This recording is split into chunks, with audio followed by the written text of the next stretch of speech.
Hello guys, మనం ఇవాళ Java collection framework లో క్యూస్ గురించి డిస్కస్ చేయబోతున్నాం. క్యూస్ అనేవి ఫీఫో ప్రిన్సిపల్ మీద బేస్ అయి వర్క్ అవుతుంది. ఫీఫో అంటే ఫస్ట్ ఇన్ ఫస్ట్ అవుట్ అనమాట. మన కోడ్ లో మనం క్యూస్ ని యూస్ చేయాలంటే ఈ టూ ఇంపోర్ట్ స్టేట్మెంట్స్ లో ఏదో ఒకటి యూస్ చేయాలి. జనరల్ గా జావా కలెక్షన్ ఫ్రేమ్వర్క్ లో క్యూస్ అనేవి ఇంటర్ఫేసెస్, సో మనం దాన్ని లింక్ లిస్ట్ వాడి ఇంప్లిమెంట్ చేస్తాం. క్యూస్ లో ఫస్ట్ మెథడ్ వచ్చేసి యాడ్ మెథడ్.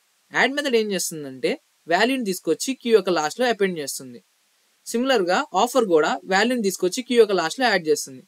ఈ రెండింటికి డిఫరెన్స్ ఏంటంటే ఒకవేళ మనకి ఇచ్చిన క్యూ కనుక ఫుల్ గా ఉంటే యాడ్ మెథడ్ అనేది ఎక్సెప్షన్ త్రో చేస్తుంది, ఆఫర్ మెథడ్ మాత్రం ఫాల్స్ రిటర్న్ చేస్తుంది.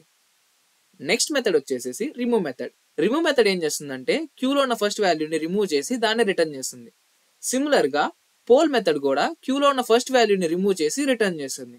ఈ రెండింటికి డిఫరెన్స్ ఏంటంటే క్యూ కనుక ఒకవేళ ఎంటీగా ఉంటే రిమూవ్ మెథడ్ అనేది ఎక్సెప్షన్ త్రో చేస్తుంది, వెరాస్ పోల్ మెథడ్ అనేది నల్ వాల్యూని రిటర్న్ చేస్తుంది. Next method element method.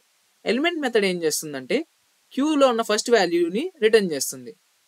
Peak method కూడా క్యూలో ఉన్న ఫస్ట్ వాల్యూని రిటర్న్ చేస్తుంది. ఈ రెండింటికి డిఫరెన్స్ ఏంటంటే ఒకవేళ క్యూ కనుక ఎంటీగా ఉంటే ఎలిమెంట్ మెథడ్ అనేది ఎక్సెప్షన్ త్రో చేస్తుంది, పీక్ మెథడ్ అనేది నల్ వాల్యూ రిటర్న్ చేస్తుంది. Thank you for watching.